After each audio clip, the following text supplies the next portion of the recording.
بسم الله الرحمن الرحيم الحمد لله رب العالمين وصلى الله وسلم على نبينا محمد وآله وصحبه أجمعين kelimadeeni todoba-iyo tobanaad waxaan maanta kaga hadlaynaa alyowm alaakhir maalinta oo aakhirada ayaan kaga hadlaynaa maadaama adduunye aan ka soo hadalnay waxa loogu magacaabay yowm alaakhirna waan sheegno waa maalinka u dambeeyo maalin kale aan kasii dambeynin marka yowm alaakhir waxa nusuusku soo arooray wax la koobi kara ma ah laakiin waxaan rabnaa inay siday bal u dhacayso qofka markuu dhinto ilaa jannadii intii laga gaaro bal inta la marayo insha allahu ilaahayna naarha naga badbaadiye marka laakiin bal inta ay la eg tahay hal aayad iyo laba aayad inaan ka sheegno howlkeeda yaan doonaynaa macnaha dhibaatada ay leedahay ilaahay subxaanahu watacaala wuxuu yidhi wahuwa asdaqu lqaa'iliin yaa ayuha nnaasu itaquu rabbakum ina zalzalata asaacati shayun cadiim yowma tarawnaha tadhalu kulu murdicatin cama ardacat watadacu kulu daati xamlin xamlaha watara annaasa sukaara wamaa hum bisukaara walaakina cadaab allahi shadiid aayaddaasaa kaaga filan dhibaatada iyo waxa lagala kulmi doono maalintaas qiyaama ilahi wuxuu iri dadow gaal iyo muslim waxaa tihiinba itaquu rabbakum ilaahay ka cabsada maxaa yeelay ina zalzalata saacati shayun cadiim qiyaamada gariirkeeda markii dhulkan in la burburiyo la doonayo iyo kownka dhan samaawaadkii waxaan waxa weyaan waa shay weyn waay ilaahigii cadiimka ahay baa wuxuu yiri waxaas waa weyn yihiin yowma bay dhici doontaa tarawnaha aad arki doontaan tadhalu kulu murdicatin camaa ardacat mid kasta oo caruur nuujinaysay caruurteedu ay ka mashquulaysaa ayadaa isku mashquulay hooyo caruurteedii wadato oo bagga ugu jiro oo iska ilowda ka waran kaga dhaqaaqda meesha wa tadacu kulu daati xamlin xamlaha mid kastoo uur lena uurkay ridaysaa cabsida daraaddeed watara annaasa sukaara waxaa kuu dheeraad ah dadkana waxaa weyaan inay maankooda doorsan yahay yaad u aragtaa wamaa hum bisukaara yacni mana aha kuwa maankooda doorsan yahay oo wax oo ay cuneen ku doorsoomay ma ahe walaakina cadaab allahi shadiid cadaabka ilaahay weyninkiisa markay arkeen iyay isku dhexyaaceen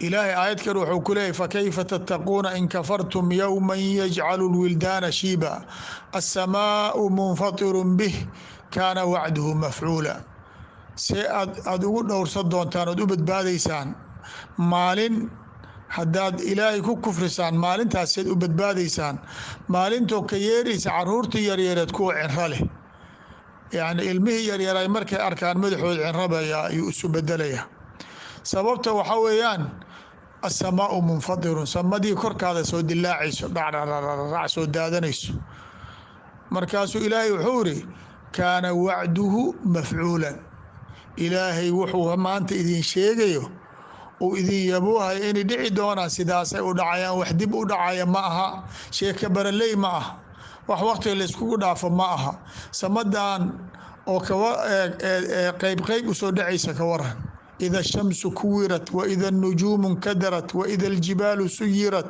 waida alcishaaru cudilat ilaa aakhiriha marka qiyaamada waxay u dhacaysaa tartiibaadkeeda waxna waa la kala ogyahay axdaad say u kala horeyso waxna ijtihaadaad waay maalan qofka hadda qabriga iyo dhimashadaa horeysa kadib baa qofka qabri la geliyaa qabriga waxaa uu ka horeeyaa soo bixinta xisaabta soo bixinta kadib waxyaala sidaas loo ogyahayaa jirto waxna way isku dhadhow yihiin si u kala horeeyaan lama yaqaan maalan waxaa ugu horeeya marka adduunyada aan joogno waxaa la yidhahda nafkhu suur buun qiyaama la yeerinayo israafiil malag ah ilaahay uu xil saaray hadda waxaa la yidhi malagaasi qiyaamada u dhowdahay intuu soo qaato afkiisa u soo dhoweey amar in la siiyo unbuu sugayaa inuu yeeriyo mar hadduu yeeriyo adduunyada waa isku dhexyaacday ilahi wuxuu uri wanufika fi suuri fasaciqa man fi samaawaati waman fi lardi ilaa man shaaa allah waxa weeyaan hal mar baa buunkaas lagu dhufanaya markaasaa waxa weeyaan waxaa dhimanaya wixii samaawaadka ku jiray iyo wixii ardada ku jiray ilaa afraad ou ilaahay dib u dhigayo oo mar dambe la oobsan doono sida malaa'igta qaar ka mid ah dib baa ayaga loo dhigaya, laakiin way dhima doonaan ayaga naftigooda. marka waxa weeyaan dadkii oo dhan sidaas hal mar ku dhantay, makhluuqaadkii wixiiba nafla duuna allahi tacaala halkaasay ku baabi'een. markii dadkii ay dhintaan iyo wixii hore u sii dhintay waxaa ku xiga albacthu wannushuur, dadkii oo dib loo soo faago oo loo soo bixiyo. dadka markii qubuurta laga soo bixinayo waxay u soo dhalanayaan sidii cawska u soo dhashoo kale ayay u soo dhalanayaan. walidaalika ilaahay wuxuu u daliishtay bani aadamka qiyaamada markii la taga in la soo celiyo diidaya. ilaahay mar badan buu qur-aankiisa markuu roob dhulka ku da-iyo oo ay doogii uu ka soo baxo, ilaahay wuxuu u daliishaa sidan doogaas u soo saarnay iyo adinkoo dhimateen aan idiin soo saarayna. walidaalika ilaahay markuu yihi wahuwa aladii yursilu riyaaxa bushran bayna yaday raxmatihi xataa idaa aqalat saxaaban hiqaalan ilaa aakhiri alaaya, markuu ilaahay sidaa yidhi yaa wuxuu ku khatimay kadalika nukhriju lmowtaa lacalakum tadakaruun. sidaas aan nabaadka u soo bixinayna iyo cawska yaan adinkana markaad dhimataanan idiin soo saarayna, waxna lama aha ilaahay subxaanahu wa tacaala. ayib liannahu dad baa inkirsanoo aniga ilaahay waa i abuuray laakiin ima soo saari karo, yani mantiq mayaa taas. ilaahay markaasu wuxuu ihi huwa aladii yabda'u lkhalqa huma yuciiduhu wahuwa ahwanu calayh. ilaahay asigaa markii meel adoon jirin buu ku abuuray, inuu ku soo celiyana waa u sahlan tahay. lianna qofka wuxuu hadda ka hor sameeyey bani aadamkeennan, haddii ninkan la yidhaahdo jihaaskan sameey ou sameey jijibiya ku celi haddii la yidhahdo u sahlan tahay, liannu markii hore buu u sameeyey. marka walilaahi almathalu laclaa, ilaahay koonkan asaa sameeyey, asaa hadda na abuuray, min cadam uu naga abuuray, inuuna soo celiya wax lama ah. marka yani dadkii waa la soo saara uma nufika fiihi ukhraa faidaa hum qiyaamun yanduruun. buunkii shalay lagu dilay oo hal mar lagu yeeriyey way dhinteen, mar labaada lagu yeerina way soo wada baxayaan. xaggee loo socdaa? ardulmaxshar, meesha dadka layskugu kulmiyo. markii qubuurta layska soo wada bixiyo yaa bani aadamkii oo dhan ah meel laysugu keenaya. maanta hadda inta caalamka ku nool, hadda inta nool kaliya 8 milyaar ah. intii maalinkii nabiyullaahi aadam ilaahay uu abuuray kasoo bilow ilaa maanta iyo waxa jiri doona ilaa qiyaami saaca, intaasoo ummad haddii meel laysugu keena ka waran. ilaahay maalinkaas bu wuxuu ihi dalika yowmun majmuucun lahu nnaas wadalika yowmun mashhuud. maalinkaas dadka meesha lagu jamciyo waay, waa maalin mashhuud oo maxduur ah, dadkao dhan baa soo xaadiray. nabigu wuxuu sheegay dadka in lagu kulmi doono dhul bannaan, banka qiyaamo ay soomaalida ku magacowdaa. waxa weeyaan dhul siman, wax calaamo aan lahayn liaxad, nin garan kara ma jirto. buur iyo waadi iyo ma laha, dhul wada siman yaa dadkao dhan saas loo siinaa. ishaada haddaad fiiris wax soo celinaa ma leh, dadkao dhanna way is arkayaan. yowma tubadalu اlardu gayra alardi wasamaawaat wabarazuu lilaahi alwaaxid alqahaar. ardadan maanta tu ka bedelanaa la keenaya, saana loo aqoonsan ninkan beled fulaan waaye, meeshaan soomaali waa, meeshaan maraykan waa, lama dhahay. ayib samaawaadkana waa la bedelayaa. wabarazuu lilaahi alwaaxid alqahaar, dadkoo dhan ilaahay baay u muuqanayaanoo macnaha yadharuuna lilaahi tabaaraka wa tacaala. marka waxay ilaahay baa loo soo saaraya inuu la xisaabtamo. maalinkaas waa maalinka ugu adag waay, maalinkaas qiyaamkaa dheeraanaya. meeshaas waxaa la joogayaa 50,000 oo sano, oo halkeedii maalin ay 1,000 maalmood annaga adduunyadeenna ay la eg tahay. marka 1,000 sano oo maalinteeda aad 1,000 ku sii dhufatid, banka qiyaamo intaasaa la joogaya. qoraxdina waa la soo dhoweynayaa, geed lagu gabadana ma leh. markaasaa qoraxda hadda intaa noo jirto, markii adig laguu soo dhoweeyey dadkii dhidid baa ka daadanaya. dhididkoodiia wuxuu noqonaya webi iyo biyo iska socdo. dadkaas meesha isla joogo, nin kastaba dhididkiisu wuxuu u soo gaarayaa meesha camalkiisa ou leekahay. ninkuu camalkiisu xun yahay dhididkii waa ka kormaraya, ninka camalkiisa fiican yahay nin soo gaari maayo xataa lugaha, ninna wuxuu u soo gaaraa jilbaha, nin wuxuu u soo gaaraa xundhuurta, nin wuxuu u soo gaaraa feeraha calaa qadri camalihi. yacni ka waran dhidid adiga ku qariya biyo ku qari oodan dhimanaynin, maalinkaasaa ugu daran.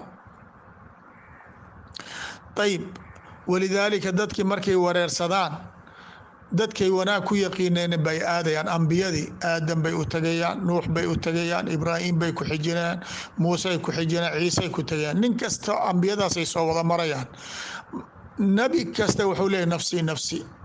ilaahay maanta wuxuu u carooday cara uusan weligiis caroorin wixii ka horeey, wax ayadoo lamid uusan caroonaynin. marka ma hadli kari, aniga ninaa dembigaasaan galay, nin saasa anigaba laygu qabsaday uu leeyahay. nebiyullaahi ciise dembi ma sheegaya, laakiin wuxuu leeyahay aniga meeshan kama bixi kari. nebi moxamed baa markii loo tagay khalaa'iqda yaa wuxuu leeyahy ana lahaa, markaasuu ilaahay u sujuudayaa, you ilaahay uu markaa ammaanaya. markaasaa la leeyahay qul tusmac washfac tushafac. sidaasaa nebiga lagula hadlaya. dadkii buu u shafeecaya. shafeecada ma aha ilaahu dadkan janno geli maaha, ilaahu dadkan kale xisaab niba meeshuu mutaystay aadi, intaas keli awa. dadkii waxay jecelyihin xataa kuwa naarta lagu xukumay inay naartooda aadaan meesha un dhinac u dhaafaan. yani meesha maalinta ay culayska ay leedahay eeg. marka maalintaas waa maalinta ugu daran qiyaamada markii la joogo. dadkana aad marka duruuftaas lagu jiro, dad baa waxay iska joogaan fii dilli carshi araxmaan aw fii dilli illaahi. dad baa carshiga ilaahay hooskiisa iska hoos fadhiyo, oo waxa dadka dhibaatada hayso oo dhididkooda ku korbacayaba shaqo aan ku lahayn. dad taqiyiin bay ahaayeen. waata hadda aan hor u soo niri sabcatun yudiluhum allahu fii dilli yowma laa dilla. maalintan waay meeshaasay iska joogaan, laa khawfun calayhim walaa hum yaxzanuun. ninka guulaystay maalinka ninkaas waay. yacni kumanaan sano oo wax dhibna ay ku haysaneen, ummaddana ay nafteeda la tacaalayso. yacni tasawaru markii duruufta saas u adag tahay, yaa nebiga xawdkiisa yaa la keena, darkii nebiga calayh salaatu wasalaam inuu ummaddiisa biyo ka cabta loogu talagalay.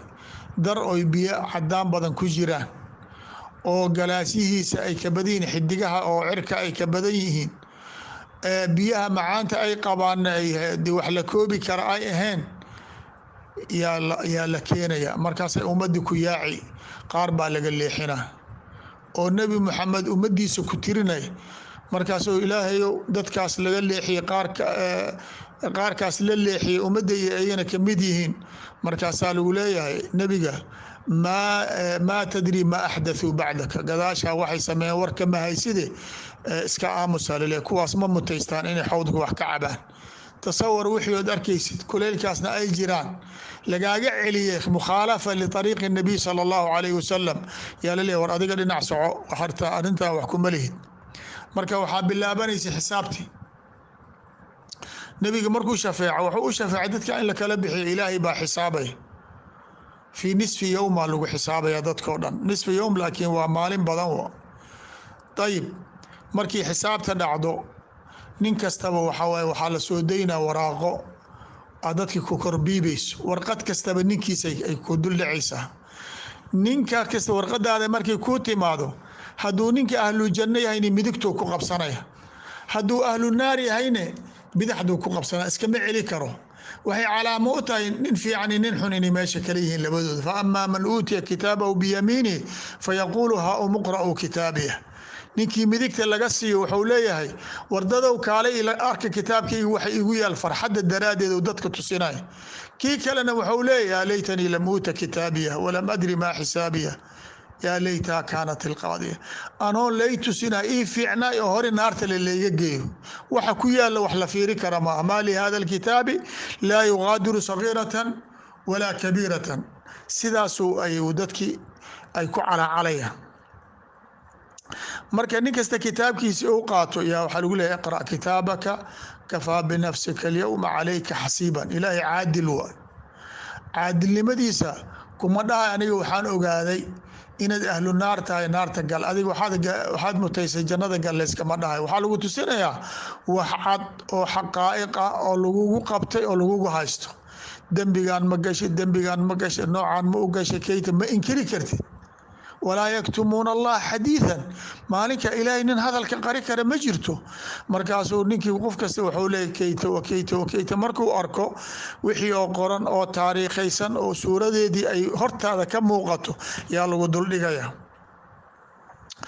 intii waad qaadatay fiiri xisaabtii baa lagu geliyey kitaabkaadii baa lagu siiyey waad akhrisatay markaas haddana cadliga ilaahay in la muujiyo awgeed miisaana lasoo dhiga haddana wixiid akhrisatay oo acmaashii saalixada ahayd iyo acmaashii khayrka ahayd labadii miisaana lagugu saaraya ilaahay inuusan ku dulminin aa lagu tusinaya wanadacu lmawaasiina alqisطa liyowmi اlqiyaamati falaa tudlamu nafsun shayئa wain kaana mithqaala xabati min khardalin ataynaa biha wakafaa bina xaasibiin ilahay wuxuu uri mawaasiinta wax lagu miisaamaan dhigaynaa oo cadligu lagu sameey falaa tudlamu nafsun shaya naf wax laga dulminaya ma jirto wain kaana mithqaala xabati min khardalin waxa ugu yar oo xasana hadaad leedahay waa lagu soo xaadirinaya ilaahay maxaa weyaan in allaha laa yadlimu nnaasa shay-an ilaahay ma dadka ma dulminaya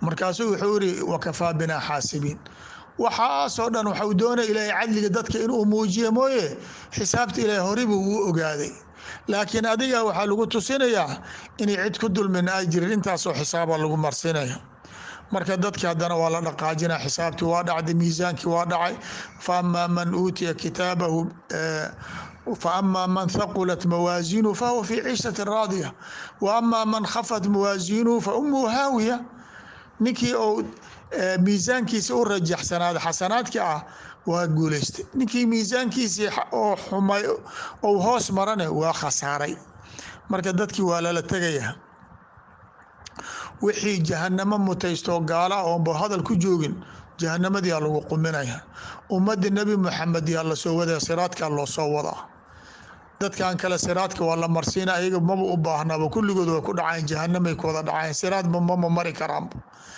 ummadda nebi maxamed siraadka markii lagu soo aadiyo lasoo saaro ayadoo munaafiqiintoodii iyo mu'miniintu isku dhex jiraan marka intaan siraadkii la gaarin mugdi baa lagu furaya mugdi bay dhulka noqonaysaa markaasaa nin kasta oo mu'min ah camalkiisa u iftiimay ninkii munaafiq ah qalbiga ka madoobayna wixii way ka damayaan mugdi bay galayaan markaasuu ilaahay wuxuu noo sheegay inay dhihi doonaan munaafiqiintu unduruuna naqtabis min nuurikum war noo suga mugdigaa na qabsadee iftiinkiina aan iskula soconnay nin hadduu iftiin u daaran yahay uu ku garab socdo adiga iftiin kuuma daarsan laakiin waa ku socon kartaa saasay rabaan ayaga war anaga iftiin waa wayne kiina aan idinkula soconay bal noo suga markaasaa waxaa le qiila irjicuu waraa'akum faltamisuu nuuran bal gadaashiina u laabtoo nuur raadsada waa lagu jeesjeesayaa markaasay gadaal u laabanayaan markaabaa waxaa waaye faduriba baynahum bisuurin lahu baabun baatinu fiihi araxmatu wadaahiruhu min qibalihi alcadaab markaasaa waxa weeyaan baabaa la dhexdhigaa ayaga iyo mu'miniintii intay nuur raadsanaya baabkaasaa lagu kala dhexdhigay markaasaa baabka dadka oo ku dhex jiro kor markii laga fiiriy inuu xun yahay ogyahay jannana waa dadka ka xageey wanaagaa loo maraya naarna waay marka yunaaduunahum alam nakum macakum war dad yahabow mu'miniinta maxaad nooga tagteen soo adduunyada annaga isla duka jirno isla soco jirni ma ah qaaluu balaa waad nala socoteen adduunyada laakiin fatantum anfusakum watarabastum wagaradkum alamaaniyu xataa jaa amrullah waad isfidnayseen adinkaa balaayo isku rideen sidaa daraaddeed ma astaahishaan inaad nala jaan qaadaan baa laleeyahay markaasaa intii meeshaa ka gudubtay jannadaa hore laga gelinaa gaalana waxaa la geliyey maxaan ku ihahdaa naartii jannadii iyo naartii in laga sheekeeyo ma raaci karaan qiyaamada in laga sheekeeyo wallahu aclam assalaamu calaykum waraxmat ullah